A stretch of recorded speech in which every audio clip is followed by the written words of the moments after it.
Now, I'd like to share some of my insights regarding the quality of a facilitator's presence online. Consistent facilitator presence online is essential for a successful participants' e-learning engagement with our courses. When e-facilitators show up in a regular and consistent pattern, his or her presence encourages the e-learners to want to show up as well. A common concern that we do hear now and then from some e-learners is that the facilitator does not always show up in the discussion boards. If and when they do show up, there is limited conversation or contributions on those discussion boards. Although occasionally it might be great to simply say, I've been here and I visited the board, our e-learners want to have a greater presence of our facilitators online. So although a facilitator may be going in and commenting one-on-one through the VLC mail with a particular student and their contribution, they still need to see some kind of presence, and that means that your name and some kind of a quality contribution is present in the discussion boards. You don't have to create a whole new lecture on the discussion board.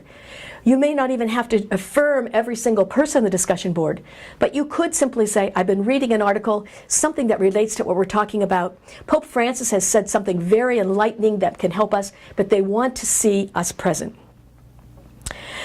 So a facilitator's name and contribution needs to be there.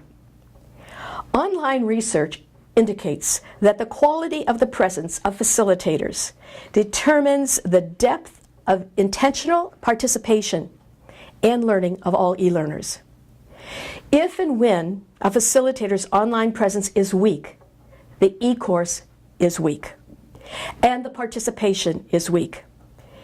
E-learners often have dropped out of a course because they did not see the presence of a facilitator on the discussion boards, or the facilitator did not respond in a timely manner to the exercises, the quizzes, or the final assessments.